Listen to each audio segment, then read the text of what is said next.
And as we celebrate this Independence Day, one Wisconsin veterans organization wants people to remember the cost of freedom is not free. Our Rebecca Clough goes in depth on the issues facing our veterans every day and a new program to help military members before they leave service.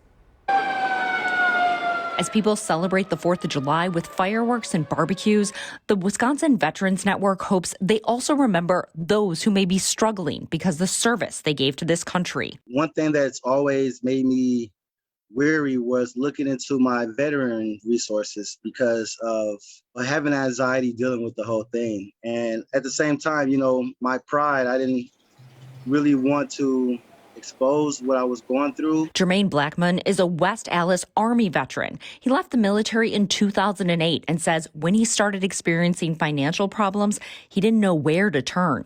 When I came back from Vietnam, it was 12 months before I could get my feet on the ground, figure out what am I going to do? I struggled with that. Quentin Hatfield runs the Wisconsin Veterans Network. He knows all too well the overwhelming feelings veterans deal with after their service. He says when veterans call, more often they need another veteran who understands what they're going through. He says food insecurity, finances, and housing are often at the top of the list. As we talked to Quentin, he was working with a veteran and their family who had recently lost their housing. He was trying to get them into a hotel until they could find a permanent solution. Reports show that even though veterans make up 6% of the population in the U.S., they account for 8% of the homeless population. On top of that, veterans are 15 times higher than civilians to have post-traumatic stress disorder and 5 times higher to have depression. It's a broad range of issues every day that we're dealing with. We had 410 veterans we served last year in 32 counties, and over 50% of them were low income. Jermaine wants other veterans to know there are people like Quentin out there who understand and are ready to help. He's been a great start to this new journey in my life.